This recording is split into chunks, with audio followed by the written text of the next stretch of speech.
करता हूँ कि लास्ट सेशन है और जब बाहर से आए हैं तो जाने की जल्दी है, तो हम बहुत जल्दी से रिव्यू करेंगे। ऑर्गेनाइजेशन जो ऑर्गेनाइजर है उन्होंने पहले से रिक्वेस्ट की है। तो मैं डॉक्टर दीपक शर्मा एक होम्योपैथिक फिजिशियन के साथ साथ एक एजुकेटर भी हूँ। हमेशा हर साल 15 बच्चों को मैं जरूर पढ़ाता हूँ फ्री ऑफ कॉस्ट। ये हमारी क्लिनिक की एक चेन है और बहुत वर्ल्ड वाइड में काम कर रहे हैं। जो रेस्टोरेंट्स हैं बहुत सारे जो हमारी क्लिनिक को संभालते हैं। सो स्टार्ट करते हैं डॉक्टर एम एन सर के प्रोग्राम के साथ इनको नमन करते हुए। पीसीओएस और पीसीओडी के बारे में सिर्फ इतना डिफरेंस है कि एक डिजीज है और एक सिंड्रोम है। डिजीज का मतलब ग्रुप ऑफ सिम्टम्स और सिंड्रोम का मतलब ग्रुप ऑफ डिजीज है। तो बहुत सारे लोग जो इसमें कंफ्यूज हैं कि पीसीओएस और पीसीओडी क्या है, तो इसका एक सिंपल सा आंसर है कि एक डिजीज है और एक सिंड्रोम है। पहले डिजीज बोला जाता था, अब उसको सिंड्रोम बोला जाने लगा है। बहुत छोटी छोटी क्लियर बातें बताऊंगा जो बहुत कॉमनली हम लोग प्रैक्टिस में मिस करते हैं। जैसा कि जब हमारे पास अल्ट्रासाउंड आता है पीसीओएस का, तो हम लोग क्या करते हैं, इंप्रेशन में जाते हैं, देखते हैं कि जैसे वो पीसीओएस, लेकिन हम उसके स्लाइड को नहीं देखते। तो स्लाइड की प्रेजेंटेशन जो सिस्ट की है वो ऐसी पेरिफेरी में होनी चाहिए। अगर पेरिफेरी में नहीं है तो पीसीओएस नहीं है। तो हमेशा जब भी कभी आपके पास अल्ट्रासाउंड आए तो उसकी फिल्म को हमेशा देखें, इसको वॉच करें, उसके बाद ही आपको डायग्नोसिस करानी है तो पीसीओएस है या नहीं है। ये अल्ट्रासाउंड एक इमेज है बस। एपिडेमियोलॉजी ऑलरेडी इंक्रीज करते जा रहे हैं। जो डेडलाइन की चीज़ें हैं वही प्रोमिनेंट है। जो ये डाटा है 9.13 का, ये 2018 का है। उसके बाद से अब तक कोई लेटेस्ट डाटा इंडिया को लेकर के नहीं है। हो सकता है कि अब ये शायद 15% को भी क्रॉस कर दिया हो, जिस हिसाब से पीसीओएस चल रहा है। रिस्क फैक्टर में सब लोग जानते हैं डायबिटीज भी है, विटामिन डी डेफिशिएंसी भी, स्ट्रेस भी है, लेकिन ओबेसिटी और इरेगुलर यूज ऑफ ओसीडी जो हमने अपनी स्टडी में पाया, ओबेसिटी इसका कॉज नहीं है। पहला मानते थे ना कि मोटे हैं तो पीसीओएस हो सकता है, लेकिन अगर नहीं है पतली जो लेना फिर है उसमें पीसीओएस हो सकता है। तो ये क्वेश्चन मार्क आ गया। और इरेगुलर यूज ऑफ ओसीडी हमने अपनी स्टडी से दिया है। ओसीडी मतलब irregular use of oral contraceptive pills का यूज होना हमारी इंडिया के अंदर बहुत ज़्यादा कॉमन है। हर एक फीमेल किसी न किसी त्योहार के लिए, कहीं ट्रिप के लिए कोई ना कोई ओसीपीज का यूज जरूर करती है, जिसकी वजह से भी पीसीओएस होता है। इस बात को इसलिए यहाँ पे हमने क्वेश्चन मार्क और रेड लाइन में रखा है क्योंकि मैक्सिमम टाइम हम लोग केस टेकिंग के अंदर ये चीज़ें भूल जाते हैं। तो ये जरूर पूछिए कि आपने कभी भी इरेगुलर यूज ऑफ ओसीपी बिना किसी डॉक्टर से किया है या नहीं किया है, जिस ताकि आपके जो मैसेज है वो रेगुलर उसी समय से ना हो। ये हिस्ट्री बहुत जरूरी है जो लेनी है। फाइनेंस सेंटर आपको सब मालूम है, ये स्टडी है छोटी सी, हमारे 7 ब्रांचेस की, और ये 2011 से लेकर के 2017 तक कंडक्ट की गई थी। आप लोगों को बता दो कि स्टडी अभी भी चल रही है, लेकिन 2017 में हमने डाटा जब हमने पब्लिश करने की कोशिश करी तो हमें बायोस्टैटिक्स के बारे में और सब कुछ मालूम पड़ा। तो हमें पता लगा कि हमें अभी और कुछ नीड है करेक्शन करने की। तो जो हम नेक्स्ट डाटा है वो पूरे पीयर रिव्यू जर्नल के साथ 2025-26 में जरूर लेकर के आएंगे। लेकिन ये 2011 से लेकर के 2017 तक हमारे 7 ब्रांचेस में की गई स्टडी है, जिसमें लगभग 164 केसेज, 246 केसेज में से 164 केसेज जो है वो बहुत अच्छे से ट्रीट किए गए। 58 केसेज उस समय तक रनिंग थे 2017 तक। 8 केसेज और अनट्रीटेड, क्योंकि सेटिस्फेक्शन नहीं था, किसी को इन्फेक्शन था या कोई बहुत जल्दी में था कि हमारा ट्रीटमेंट बहुत जल्दी होना चाहिए। और 6 केसेज मैंने रिफर किए। रिफर करने का हमारे यहाँ पे हमारी क्लिनिक का मतलब होता है कि किसी हायर सेंटर का मतलब है किसी होम्योपैथ से, मतलब मेरा सीनियर है। मैं कभी भी कोई भी हमारा रेफरेंस है किसी भी दूसरी स्ट्रीम की मेडिसिन में भेजता, क्योंकि मैं सब कुछ नहीं कर सकता। तो मैं क्या करता हूँ कि जो भी मेरे होम्योपैथ सीनियर हैं या मेरे हो सकता है जूनियर ही कोई इसका अच्छा काम कर रहे हैं, मैं उन केसेस को हमारे ऊपर करता हूँ। मैं कहीं और होम्योपैथी के अंदर ही रखता हूँ, होम्योपैथी से बाहर जाने नहीं देते। तो ये एक छोटा सा डाटा है, ये इसका ग्राफ हमारी तरफ से। और मेन चीज़ क्या है जो आज हम लोगों को सीखनी चाहिए कि medicine, treatment, diet plan, exercise और काउंसलिंग, इसमें से किसी भी 3 चीज़ों के अलावा आप किसी भी पेशेंट को क्योर की तरफ नहीं ले जा सकते। आप कहेंगे सिर्फ होम्योपैथिक ट्रीटमेंट देंगे पेशेंट ठीक हो जाएगा, थोड़ा प्रैक्टिकली पॉसिबल नहीं है। डाइट प्लान को आप एज्यूम कर सकते हैं, एक्सरसाइज को एज्यूम कर सकते हैं, काउंसलिंग को भी एज्यूम नहीं कर सकते। इन 4 क्राइटेरिया में से आपको कम से कम 3 क्राइटेरिया फॉलो करने पड़ेंगे, तभी जाकर के पीसीओएस या पीसीओडी जैसी बीमारी जो है उसमें होगी। हो सकता है सारी लाइफस्टाइल डिजीज के लिए ये चारों चीज़ें सबसे मेन है। डायग्नोस्टिक टूल क्या है? अगर पीसीओएस को डायग्नोसिस की बात करें तो कोई भी एक सिंगल टेस्ट डायग्नोसिस नहीं कर पाता पीसीओएस के लिए, उसके अपने आपको हार्मोन टेस्ट करने पड़ेंगे।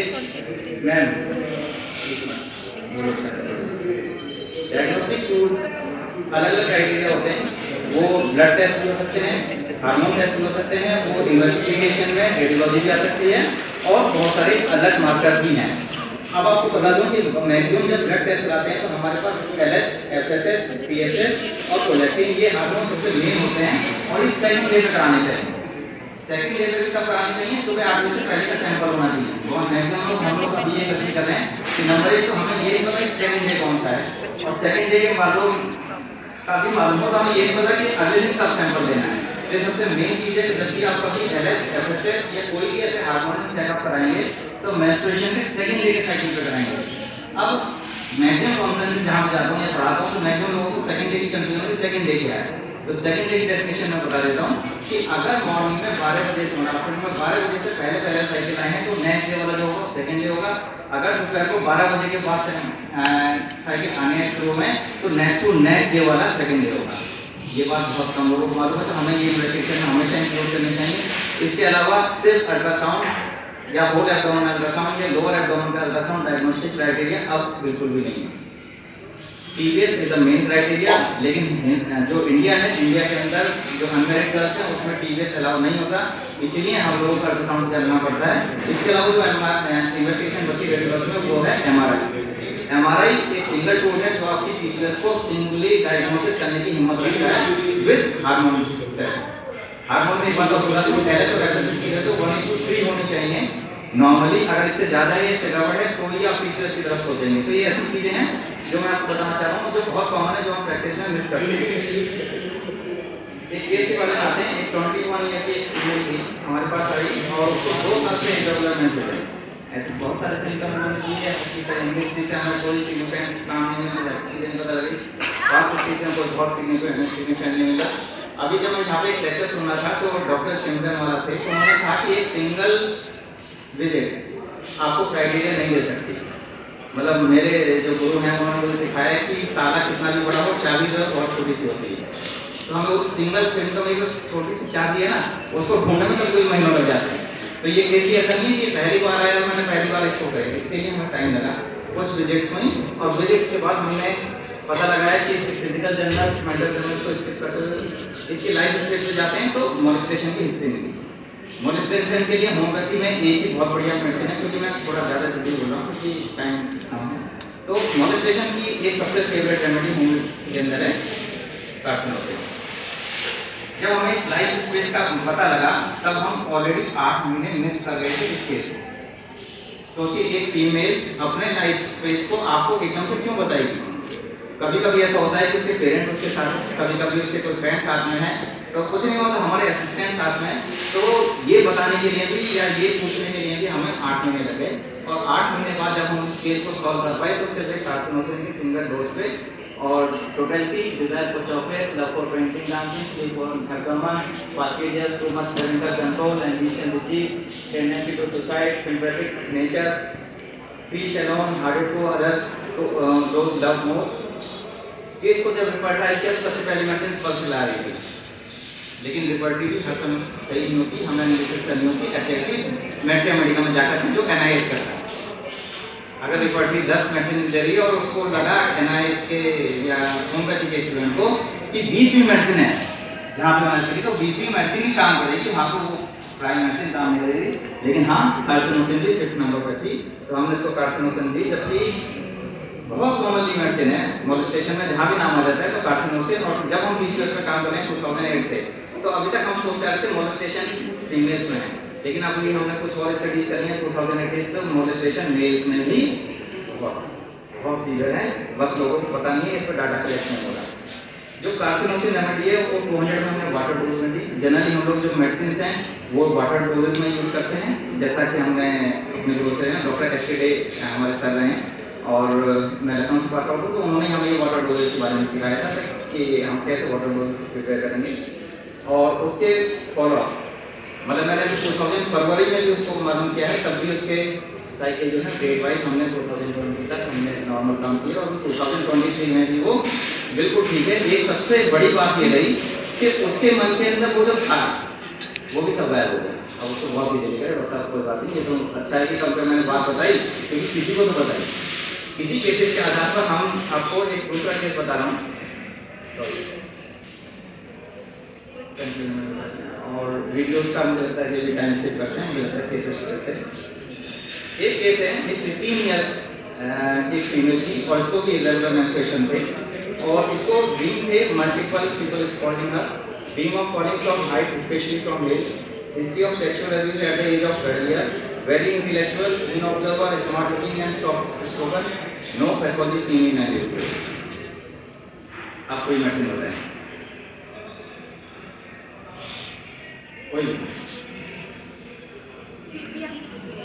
और जितने भी होम्योपैथ हैं सबके दिमाग में मेडिसिन है, चाहे वो बोलें ना बोलें।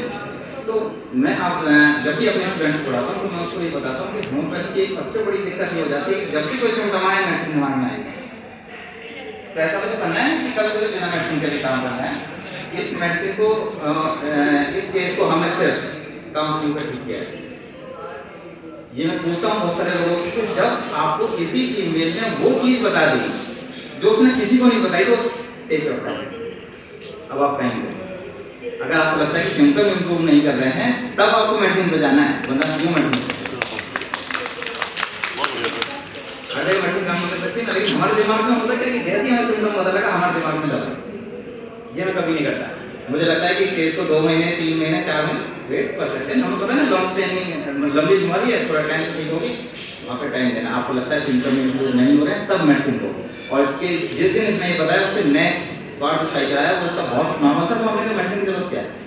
हाँ ऐसा थी, मैं नहीं कह रहा हूँ ऐसा नहीं थी, लेकिन मेडिसिन कॉन्स्टिट्यूशनली फिजिकली सिम्टम के आधार पर हमने कोई भी मेडिसिन सेलेक्ट करी।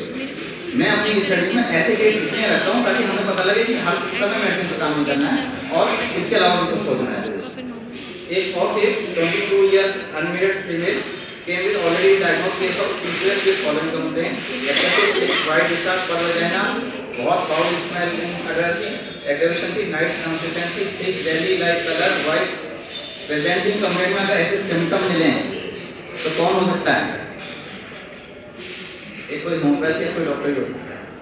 तो excessive itching in vagina, aggravation night और इवनिंग, ये वही है जो उन्होंने बताया। Irregular menses since 6 month, 15 days cycle, character bright head, toe और प्रोट्रूड। एचओपीसी बहुत सारी दी हमने फिजिकल जर्नल के आधार पर, मेडिकल जर्नल के आधार पर इनको रिपर्टराइज किया और उसमें aversion, indifference, mental exertion, desire for night, restlessness, sadness, suspicion, जो भी हम इकट्ठा कर सकते थे हमने किया और इसके आधार पर मेडिसिन को बता सकता है। बहुत बढ़िया, ठीक है। अब बताओ, ये मेरा बना हुआ फेक केस नहीं है, पहली बात ये उस पेशेंट का बनाया हुआ फेक केस था जो कि वो मॉडिफिकेशन। आज की लाइफ में सबसे बड़ी प्रॉब्लम ये हो गई है कि हर पेशेंट एक मैनिपुलेशन करता है डॉक्टर के साथ। इस मैनिपुलेशन को पकड़ना भी डॉक्टर्स का ही काम है कि कहाँ गड़बड़ हो रही है। अगर आपके फिजिकल सिम्टम और उसकी पल्स मैच नहीं हो रही है, इसमें मतलब कुछ गड़बड़ है। मतलब हम लोग जब काम करते हैं तो हम पल्स को देखते हैं बहुत अच्छी तरह से, डॉक्टर एस के डेस का सीखा है।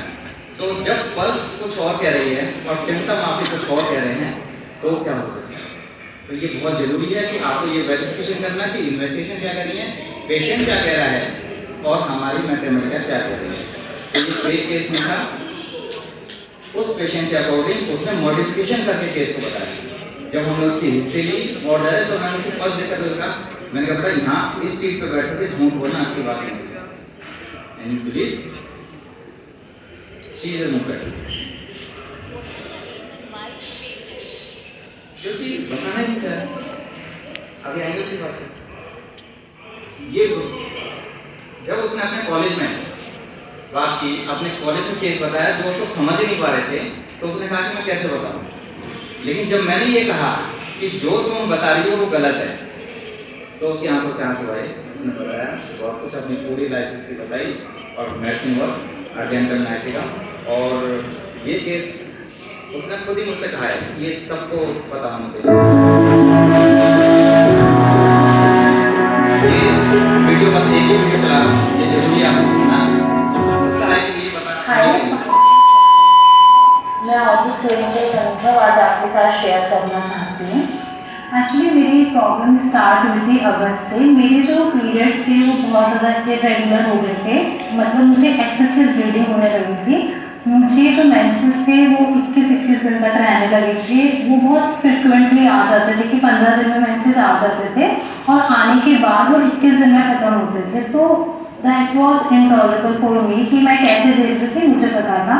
मैंने उसका ट्रीटमेंट भी लिया, लेकिन मुझे कहीं से भी आराम नहीं मिला था। उसके बाद नवंबर में मेरी प्रॉब्लम्स धीरे धीरे बढ़ती चली गई कि मेरे को वजाइनल डिस्चार्ज होने लगा। मैं इससे भी ज़्यादा परेशान हूँ डिस्चार्ज से हो गई थी। वो इतना ज़्यादा एक्सेसिव थिक डिस्चार्ज था कि वो प्रॉब्लम मेरी धीरे धीरे बढ़ती जा रही थी। मैं फ्रिक्वेंटली डॉक्टर्स भी चेंज कर रही थी कि मैं होम्योपैथ को दिखा रही थी, पर मुझे कहीं रिलीफ नहीं था।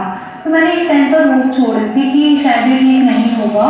और एक पॉइंट ऐसा आया था दिसंबर में कि डिस्चार्ज इतना ज़्यादा हो गया था कि मुझे दिन में 2 या 3 बार अंडरगारमेंट चेंज करने पड़ते थे और मतलब पूरा वजाइनल एरिया स्वेलअप हो जाता था। तो मेरे लिए चीज़ों को मैनेज करना बहुत डिफ़िकल्ट हो गया था। और फिर मेरे को था कि मैं वहीं से ठीक नहीं होगी, लेकिन किसी ने सजेस्ट किया कि मुझे एक बार दीपक सर से कंसल्ट करना चाहिए। मैंने थोड़ा सा लेट किया, लेकिन फिर जब मैं सर पास आई तो मैंने सर से दवाई ली। इससे मुझे उसके बाद भी रिलीफ नहीं मिला, मतलब 1 महीने तक मेरा ट्रीटमेंट चला। तो अगेन फिर मैंने होप छोड़ दी थी कि नहीं, मैंने ठीक नहीं होना है। लेकिन फिर सर ने पूछा, रिलीफ मिला। मेरे मेंसेस हुए थे 14 जनवरी को। उसके बाद 26 जनवरी तक मुझे कोई रिलीफ नहीं था, वो कंटिन्यूएशन में चले जा रहे थे। प्लस जो डिस्चार्ज था वो भी मेंसेस के साथ जा ही रहा था।